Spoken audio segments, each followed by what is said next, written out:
Olá pessoal, tudo bem com vocês? Quem fala aqui é o Joel Teodoro. Eu estou aqui junto com Alan Cioli, que já vai cumprimentar vocês. Eu sou o pastor da igreja presbiteriana do bairro Imperial, que fica ali em São Cristóvão, aqui no Rio de Janeiro, na rua Euclides da Cunha, 210. Nosso culto dominical é 17 horas. E a gente está começando mais um Café e Barba. E eu já vou deixar um pedido para você.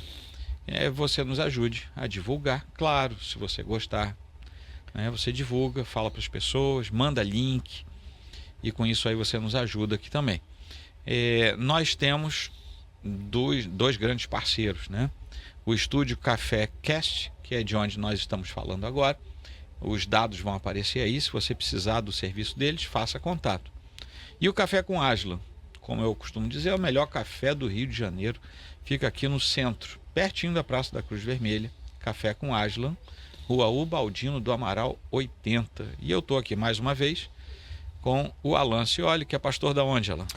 Igreja Presbiteriana Esperança, está sendo plantada ali em Nova Iguaçu, na Travessa Professor Vitorino Cardoso de Matos, número 168.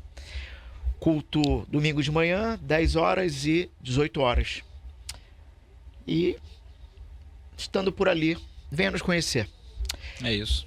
E hoje, com um tema que gera muito debate, muita conversa.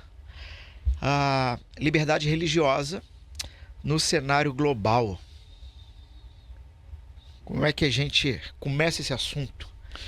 Olha, tem muita coisa, tanta coisa que a gente, quando fala de liberdade religiosa, já pode dividir em duas coisas. Sim. Uma delas é a própria liberdade. Quando a gente pensa como cristão, a gente vê lá que a ideia é de que a gente foi livre verdadeiramente por Cristo. Então, por essência, o cristão ele deve ser livre.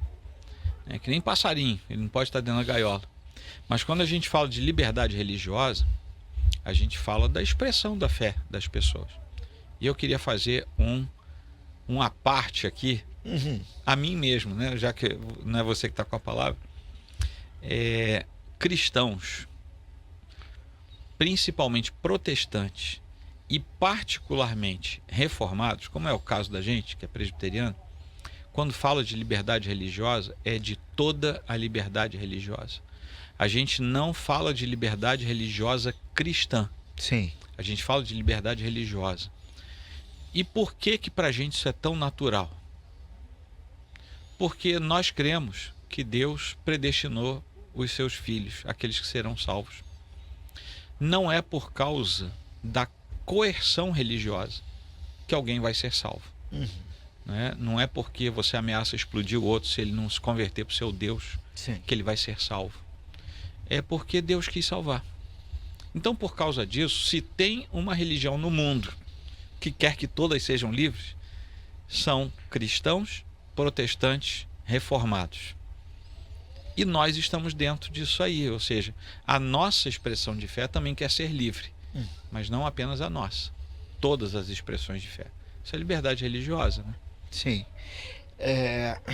Dentro da nossa cosmovisão reformada, faz todo sentido isso, qualquer resposta de fé, qualquer proposta, resposta ou ação de fé que veio de uma coerção, de uma obrigação, de uma lavagem cerebral, sei lá, na verdade não é fé,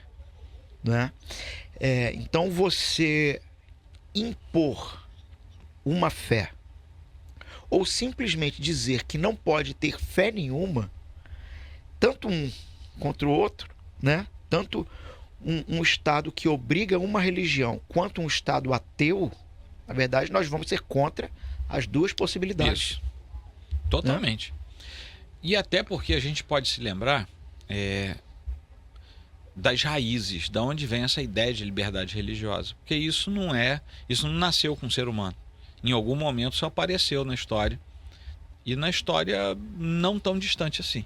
Isso remonta ao início da Idade Moderna, da Era Moderna. Eu estou falando ali começo do século XVI.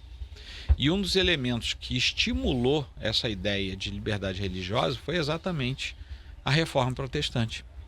A gente vai lembrar que até a Idade Média, que alguns dizem que foi até 1492, outros até 1500 para arredondar ali as datas, né? Mas o fato é que a Reforma Protestante é do comecinho do século XVI, quando começa também a Idade Moderna.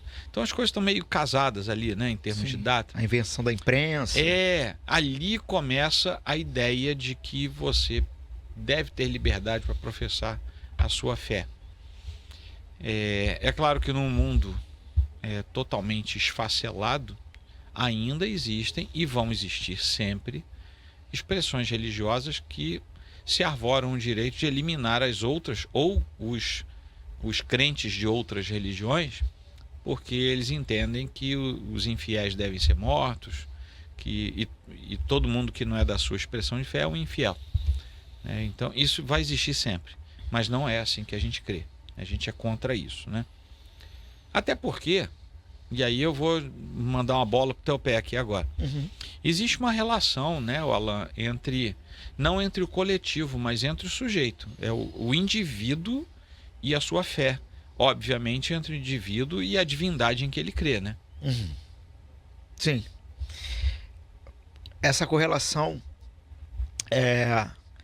na verdade, é essa correlação entre o que ele crê, o ser que ele crê, é que vai dar a base para toda a construção, né, dele, da vida dele, das coisas que estão ao redor. Uma das coisas que a gente também não pode confundir quando se fala de liberdade religiosa é o privilégio religioso, né? Que aí é bem isso que você colocou, de não dizer que estamos apoiando religião determinada A, B ou C, porque na verdade a gente teria um grande problema. Se você tem um privilégio religioso, todos os outros serão obrigados a viver de acordo com o que o indivíduo pensa do seu Deus. Sim. Né? Que é isso que você colocou agora há pouco. E isso aí tem um viés prático também, né? Por exemplo, você tem um Estado que indevidamente promove alguma religião, né? Então, por exemplo, o Estado X, que tem maioria de fiéis cristãos, por exemplo. Aí o Estado acha que não, a gente tem que promover a outra religião, uma religião de matriz isso, matriz aquilo. E o próprio Estado começa a promover isso. A gente também é contra isso. Inclusive, contra o Estado que promove a religião cristã. Ele deve simplesmente respeitar as religiões e dar o espaço de que elas precisam. E compete à própria religião pregar a sua fé, e quem quiser aderir a ela vai aderir. Sim. É engraçado. Eu tive um amigo, perdi até contato dele, já tem um bom tempo. Mas vi aí esses dias até essa bandeira sendo levantada novamente de cristãos desejando um Estado teocrático. Não pode não. Um Estado onde eu vi recente, não sei, enfim, uma determinada pessoa falando, não, se eu fosse político, sei lá, eu iria instaurar uma teocracia. Se achando o máximo, assim, não, seria a partir dos 10 mandamentos, né? Enfim, e desse amigo que eu tenho lembrança, cara, as coisas que ele propunha eram assim, assustadoras. Assustadoras. Quase uma sharia cristã. Eu não duvido não, porque o que tem de crente xiita, né, o pessoal diz que é crente chato, né? Sim. Então, cara, assim, a nossa proposta não é nunca dizer nós temos que ter um governo que favoreça A, B ou C religião. Não.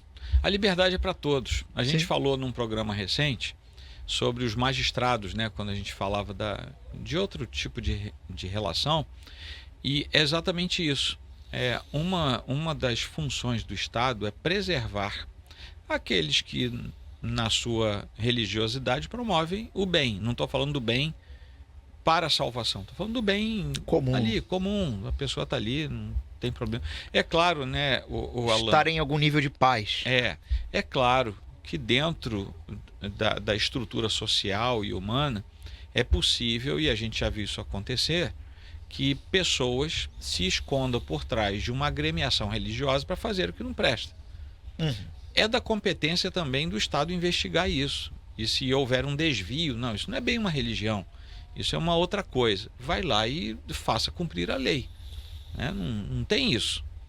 Não é cumprir a lei sobre uma entidade religiosa não é perseguição religiosa. Sim. Perseguição religiosa, às vezes, aparece de forma velada, mas acontece.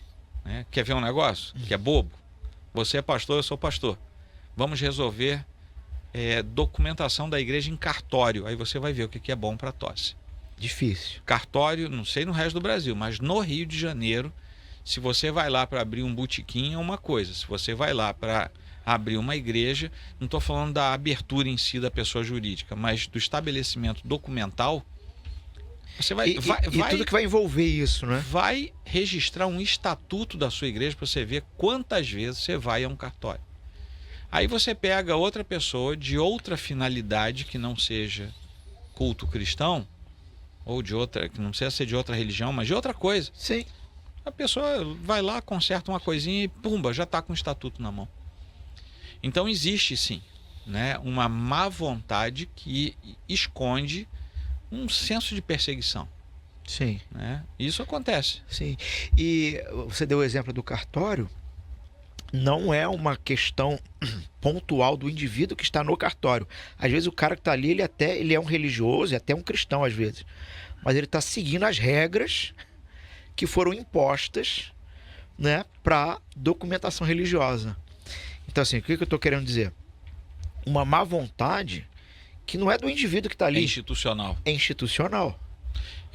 Agora tem aqui no âmbito do nosso presbitério, onde a gente vai fazer os registros e tudo, que aí a maioria das igrejas vai no mesmo lugar, né? Sim. Tá aqui na nossa região. Rapaz, tem uma pessoa lá que é conhecida, viu? Que é declarada. Porque quando é outra pessoa que atende, A coisa anda aí, melhor. Aí a gente só vê a parte institucional que você acabou de falar. Sim, aí entendi. ela existe. Mas tem uma pessoa, obviamente não vou falar o nome, mas todo mundo já sabe o nome da pessoa. Sim. Ela pega a parte institucional e põe e eleva ao cubo. Entendi. Porque aí já são as manias dela. É só ser igreja. Então isso existe, né? A gente vai levando isso aí. Mas com isso, essa volta toda aqui foi para dizer o seguinte: a gente não defende liberdade religiosa somente para o cristianismo, é para todo mundo. Assim como nós queremos ter o direito de falar, eu quero que todo mundo fale. Porque não é... E não leve tiro no pescoço, né? Sabe?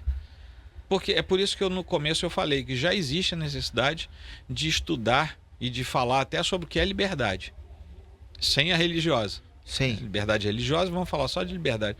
Ela está entrando num caos absoluto, né? Porque as pessoas simplesmente acham que para que haja liberdade é melhor que seja a liberdade dela, ou seja, do conceito dela. Então, aí de você se escrever alguma coisa com batom, sei lá. Lascou. Né? E aí você tem a habilidade que escapa das mãos, né, do Estado de ser justo. Isso aqui foi um crime? Foi. Por quê?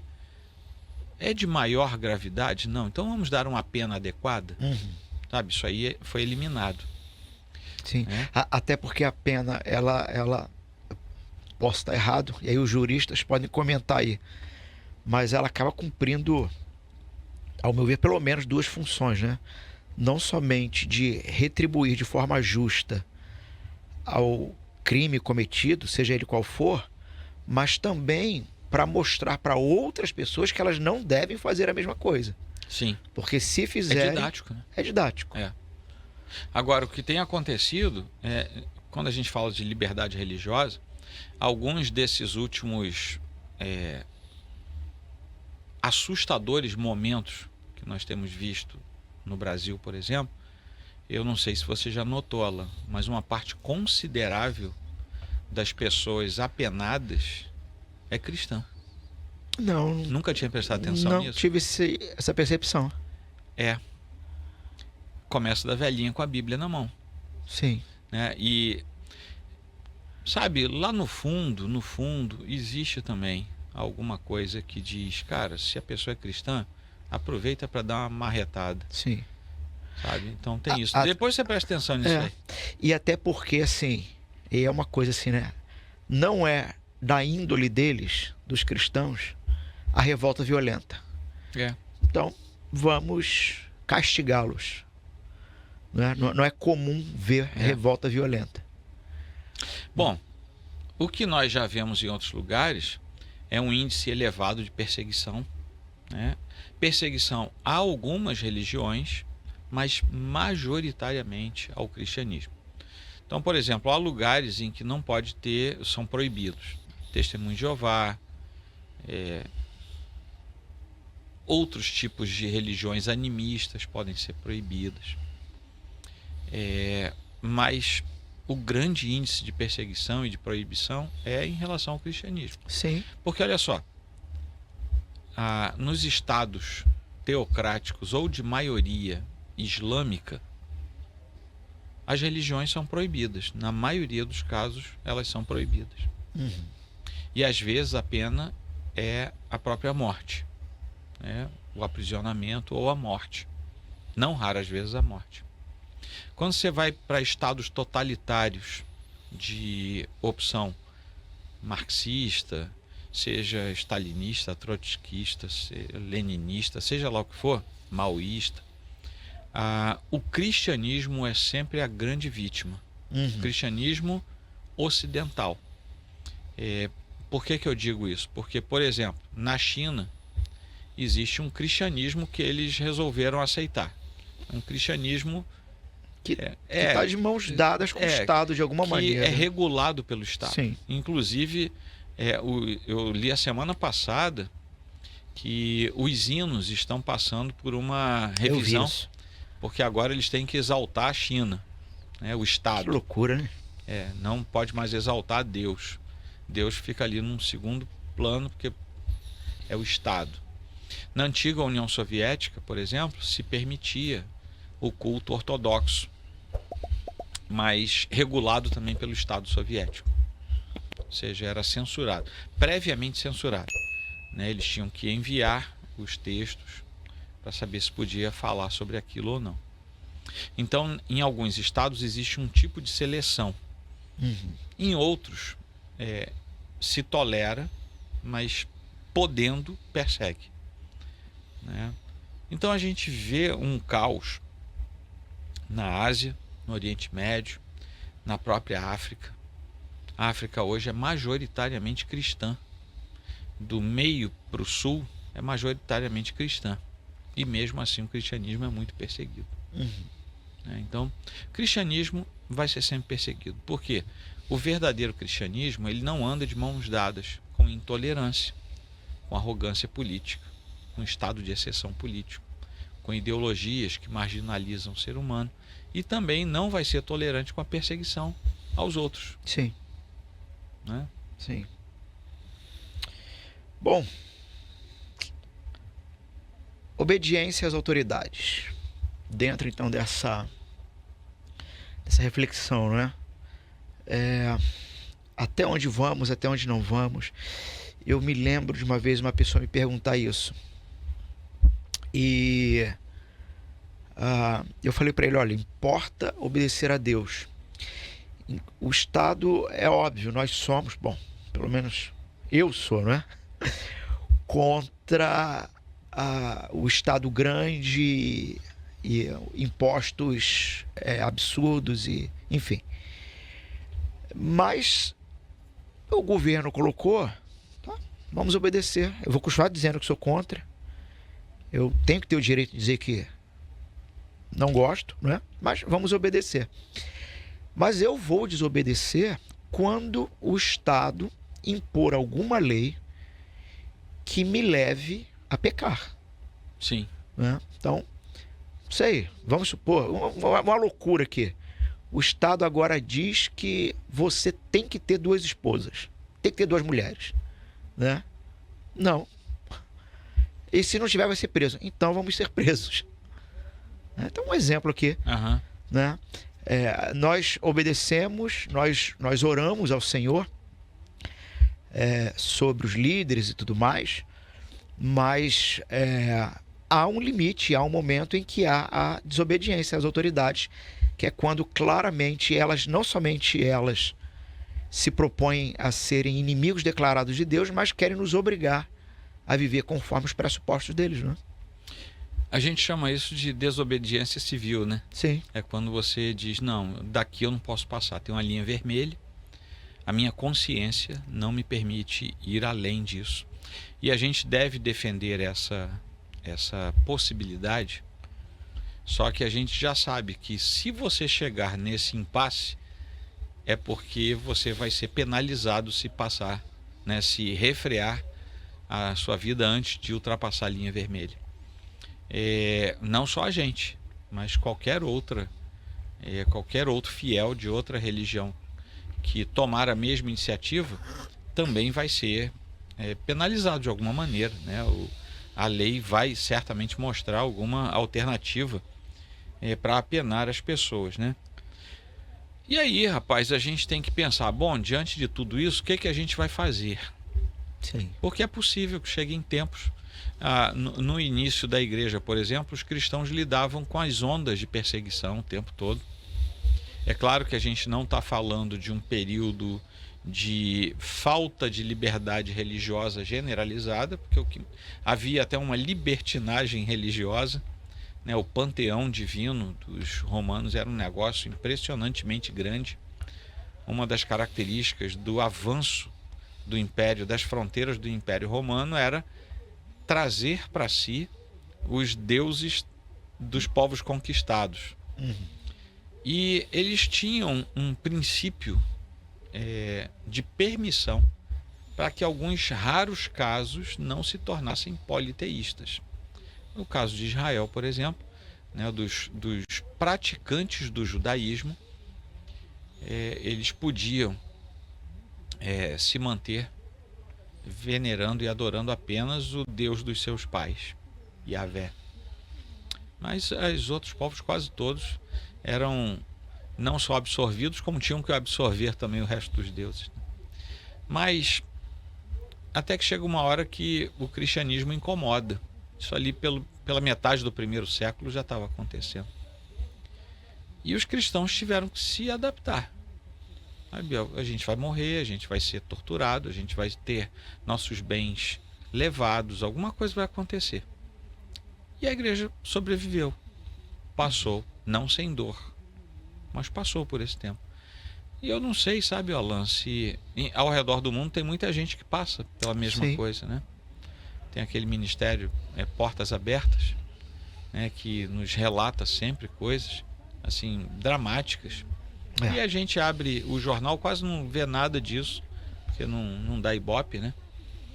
Mas a gente tem que ter a consciência no lugar. Porque se a gente for posto contra a parede, a gente tem que saber o que fazer. Não é ali que a gente vai descobrir. A gente já tem que ter um parâmetro de ação e ação cristã antes. Uma reflexão construída, não é? Ou seja, realmente pensar sobre o tema e ter as respostas bíblicas para quando for necessário as ações, né? Que devem ser a partir de respostas bíblicas, né? De pressupostos bíblicos. Então, quais seriam aí o que a gente pode começar a fazer, né? Primeiro, orar, né? Interceder, não só pelo governo, seja ele qual for, mas interceder que Deus tenha misericórdia, né? Que Deus tenha misericórdia e interceder então pelos perseguidos. Ter essa defesa pública da liberdade e da crença de todos como algo claro, como algo Assim, não, isso é inegociável. É inegociável. Eu preciso que o outro tenha o direito de crer, de fazer o tipo de culto dele sem ser punido por isso, para que a gente também possa ter. Né? Por conta de tudo isso que a gente falou, fica aqui um recado para todo mundo, viu? A gente é contra cristãos presbiterianos e cristãos históricos, cristãos de verdade, são contra invasão de templos de outras religiões. A gente é contra, viu? O pessoal que invade terreiro, quebra tudo, invade templo budista, sei lá o que pode fazer, né? Mas a gente é contra. Nós somos protestantes, mas somos contra coisas que eu já vi de ramificações ideológicas invadindo templos romanos, católicos romanos também. Sim. E destruindo. Totalmente fora. Né? Isso não existe, não. Tá? Isso só existe na cabeça de gente que é doente. Tá? Pode até pensar que está fazendo alguma coisa que preste, mas não está, não. Tá? E a gente também é contra criminosos se dizendo cristãos, viu? Isso aí também não existe. Olha, tá? Aí é uma outra conversa que a gente pode ter. Mas isso também não existe, não, gente. Porque essa história de que evangélico, bandido evangélico, cara, o termo evangélico tá aí para quem quiser usar, diga o que quiser, mas não assim, tem reserva de marca, né? Mas na sua essência, a gente tem que definir e defender. O que é e o que não é, não é. Mas é realmente um tema aí para um outro. Aí a gente bate esse papo aí depois. Sim. Né? E aí, com máscara. Faz um seguro de vida. Faz seguro de vida. Mas tá bom. Gente, um abraço aí para vocês. Muito obrigado pela audiência. Não se esqueçam de nos ajudar. Olha, se cada um de vocês nos divulgar para mais um amigo, esse amigo nos seguir, vai ser muito bom. Tenta nos ajudar aí. Um abraço. Até a próxima.